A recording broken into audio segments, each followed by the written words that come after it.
Hello everyone, welcome to today's session. Today we are going to continue our last session which was based on cast iron or study of cast iron. Basically cast iron is nothing but homogeneous mixture of iron and carbon. Its hardness increases with increase in percentage of carbon. In previous lecture we have studied about the characteristics of cast iron, properties of cast iron, composition and application of cast iron. In today's session, we are going to study the types of cast iron. So, before moving our today's session, let's have a look on outcome of today's presentation. Today, we are just going to study the classification or study the types of cast iron. Here is list of types of cast iron which we are going to study today. In which first one is grey cast iron, then white cast iron, malleable cast iron, nodular or ductile cast iron, chilled cast iron, and molded cast iron. So let's begin with grey cast iron. When the mixture of high percentage of carbon and pure iron is cooled from molten state to the solid state with very slow rate, then at the end of solidification, the material will appear in gray color. That's why we call it as gray cast iron. Here, composition is given in percentage, in which carbon is present 3 to 3.5%. Then silicon is present 1 to 2.75%. Then manganese up to 1%. Phosphorus 0.1% to 1%, and sulfur from 0.02% to 0.15%. All these element impurities or alloying element are added in grey cast iron to improve the properties of grey cast iron. So here are some properties and disadvantages of grey cast iron. First one is it is hard and brittle. As we studied in our previous session, as the percentage of carbon increases, then the hardness and brittleness of material will also be increases. And in previous slide, we have seen that in grey cast iron, the percentage of carbon ranges between 3% to 3.5%. That's why it's also having high hardness and brittleness. Then next one is good compressive strength. It means the grey cast iron shows the good results under compressive loading. That's why it is used for making the beds of machine. The next point is poor tensile strength. Means it is having high brittleness. That's why it shows the poor results under tensile loading. The next point is free graphite acts as lubricant. So one thing remember here, on right upper corner I have written C is equal to graphite. It means carbon present in grey cast iron in form of graphite or flakes. Due to slow cooling rate, we achieve the form of carbon in grey cast iron in graphite. So due to formation of that graphite acts as lubricant while machining the grey cast iron. During machining, that graphite of carbon acts as lubricant. Then last property is less expensive, hence used for machine parts. Means it's having less price. That's why it is used to manufacture various machine parts. Then in disadvantages, first point is low impact strength. Means it shows the poor result under impact loading. As we know, it has high brittleness or high brittleness value. That's why it doesn't sustain the impact loading. Okay, then next point, graphite reduces the strength. Means due to slow cooling rate, carbon takes the form of graphite or graphite flakes. That's why the strength or load carrying capacity of this grey cast iron will reduces. Then last point is high strength grey cast iron are more expensive. Means if you want to increase the strength of grey cast iron, then whole manufacturing cost will be more. That's why manufacturing the grey cast iron with high strength is quite expensive. So here are some applications of grey cast iron are listed. Grey cast iron are used to manufacture pump housing, engine head, sanitary pipes, machine tool base, and flywheels. These are the general application area of grey cast iron, where you can see the use of grey cast iron. So let's move towards the second type of cast iron, that is white cast iron. When we uses the mixture of pure iron and low percentage of carbon, and we cool it from molten state to solid state with very fast or with very high cooling rate, then and the aid of solidification, the material appears in white color. That's why we call it as white cast iron. So here is some composition is given for white cast iron. That is, carbon is present from 1.75% to 2.3%. Actually, carbon it is ranges between 1.8% to 2.3%. Then next point is silicon from 0.85% to 1.27%. Manganese up to 0.7%. Presence of phosphorus is less than 0.2%, and sulfur is up to 0.12%. Means all these impurities and alloying elements added in that white cast iron just to improve the property of white cast iron. Okay, so remember one difference here. In gray cast iron we have uses the high percentage of carbon and slow cooling rate, and in white cast iron we are using low percentage of carbon and high cooling rate. Okay, so in this image you can see the microstructure of white cast iron, in which the carbon present in form of cementite, that Fe3C. Fe3C means cementite form. In grey cast iron, it appears in graphite due to slow cooling rate, but in white cast iron, it appears in cementite just because of fast cooling rate. And here are some properties of white cast iron.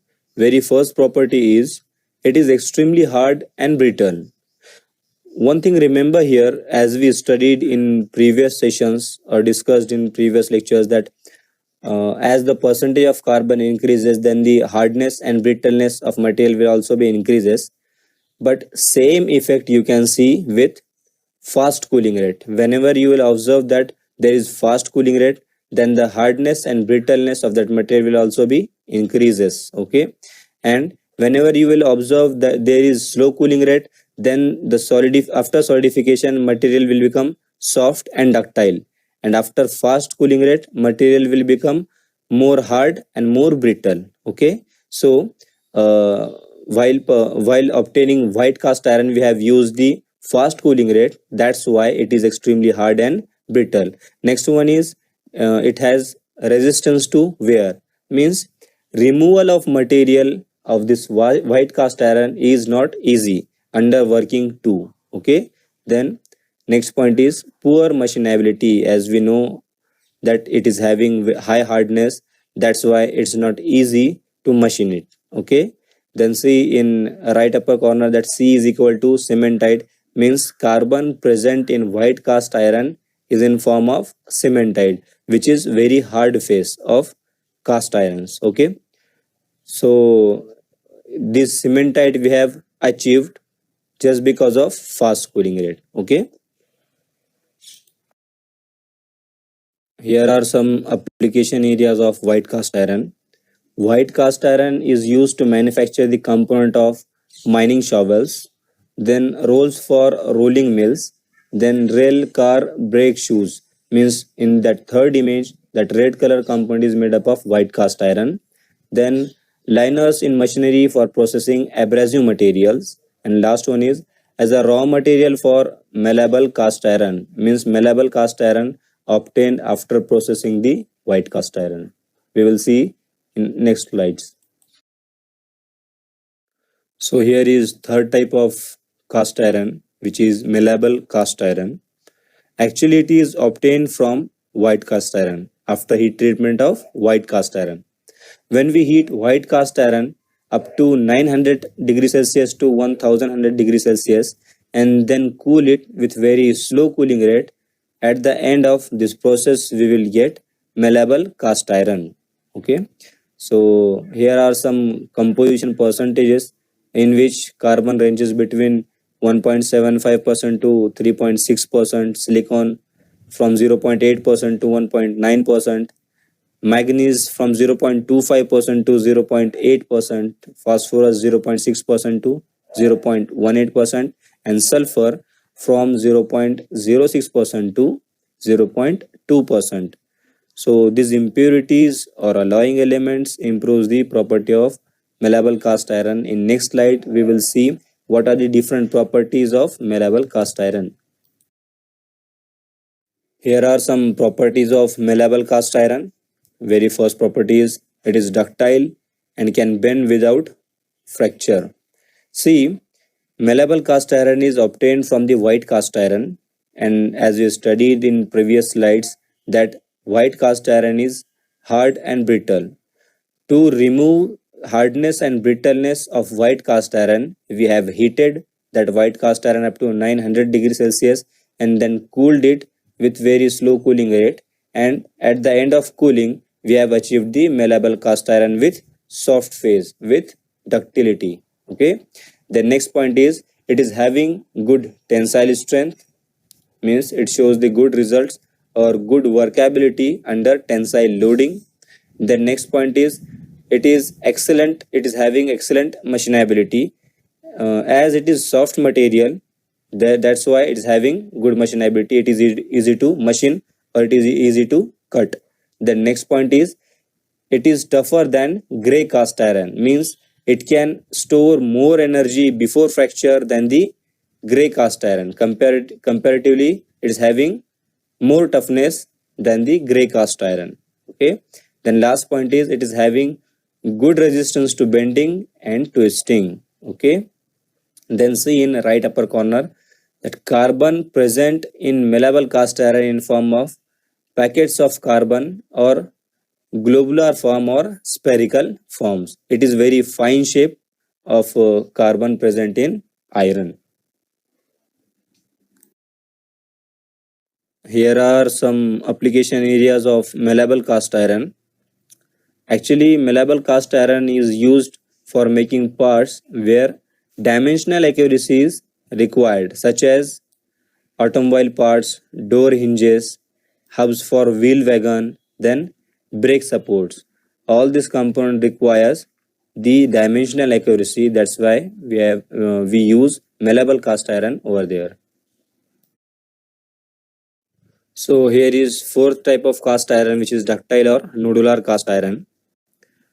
Actually, it is obtained by adding small amount of magnesium or calcium into molten iron, not iron, into molten cast iron. Okay, whenever we required the ductility or soft material for a particular application, at that time we add magnesium or calcium into the molten cast iron. Okay, what happens after adding the magnesium or calcium into the cast iron? The graphite form of carbon is converted into nodules or sphere form. Okay, and in previous slide I have told you that nodules or sphere form are the finest form of carbon, due to which it acts or it provides the softness or ductility to the material. Here are some properties of nodular cast iron or ductile cast iron. Very first, it is ductile, as we seen in previous slide that it is having slow cooling rate, or we have added magnesium or calcium to achieve soft material. That's why it is having good ductility. Then next point is good wear resistance. Okay, it is having resistance to wear. Then next point, excellent machinability, as it is soft or as it is having good ductility, that's why it is having good machinability too. Then enough strong and tough, means it can absorb ample amount of energy before fracture. Okay, means it is a mixture of cast iron and magnesium and calcium, so it is soft but it is cast iron. Okay, So it's having good toughness. Then last point is less porous as compared to grey cast iron. Means the porosity in grey cast iron is more, and the porosity present in nodular cast iron is less, just because of the form of carbon. In ductile cast iron, the form of carbon is nodular or sphere. Okay, but in grey cast iron, the shape or form of carbon is graphite form. Okay. So in this slide, some application areas of ductile or nodular cast iron are listed. The first one is engine connecting rod, then truck axles, then front wheel spindle, disc brake calipers, then suspension system part, and cast iron pipe. These all things shows the application areas of cast iron or ductile or nodular cast iron. So here is fifth type of cast iron, which is chilled cast iron. Let's see its composition. Actually, it is obtained by chilling the cast iron. What is meant by chilling? Chilling is nothing but rapid cooling process. A cooling process takes place into the water. Whenever we dip the red hot material or red hot cast iron into the water to cool it, then that process is called as rapid cooling or chilling process. What happens here? The chillers are placed near the furnace to manufacture this chilled cast iron. What is importance of that this type of cast iron is that at outer surface we will see the portion of white cast iron, means the outer surface will get cool earlier or fastly. That's why it will that's why on surface area we can see the white cast iron, but into the core area or the inner surface or the internal surface of that material will be cool slowly. That's why we can observe the gray cast iron structure into the core of that material. Means outer periphery will show the white cast iron and inner periphery will show the gray cast iron due to slow cooling. Okay, outer periphery will show the white cast iron due to fast cooling, and inner periphery will shows the gray cast iron structure due to slow cooling rate. So here are some properties of chilled cast iron. First one is its outer area is hard and tough. Remember one thing, that full material will never be hard and tough. Only outer area will be hard and tough, just because of rapid cooling process is happened only outer periphery of that particular material. The next point, it is core or internal area is comparatively soft. What I have told you in previous slide, that the internal area of that material will be cool slowly. That's why that portion or inner portion of that material will be soft. Then it cannot be machined easily. As we have studied in very first point, its outer area is hard and tough. That's why it cannot be machined easily or it cannot be cut easily. Only grinding operation is possible on outer surface. Okay, due to presence or due to appearance of white cast iron on outer surface of chilled cast iron, that's why we can only perform grinding operation over there. We cannot machine further on the outer periphery of particular material of chilled cast iron. So here is last type of cast iron, which is mottled cast iron. Actually, it is not specific type, it is phase. Observe when we use intermittent or medium cooling rate. Okay, what we have studied in previous slide, when we use fast cooling rate, then we will achieve or obtain the white cast iron. When we will use the slow cooling rate, at the end of that process we will obtain the gray cast iron. But if we will use intermittent or medium cooling rate, then mottled cast iron phase will be appear. Okay, what is composition? In mottled cast iron, iron is present from 93.5% to 95%, and graphite or carbon is present in form of graphite up to 1.75% in mottled cast iron. Okay, so generally we avoid this phase of cast iron because we don't have many more applications of this phase. Okay, so we can avoid that mottled cast iron phase by increasing and decreasing the carbon and silicon content. Here in right side, I have shown you various cooling rate. In furnace, we can achieve very slow cooling rate. Then further, if we move in air for cooling, then we can have better cooling or fast cooling as compared to furnace. Then in oil, we can have fast cooling as compared to air. And then lastly, in water, we can have fastest cooling as compared to other cooling mediums. Okay, so that hierarchy shows the cooling rates of any materials.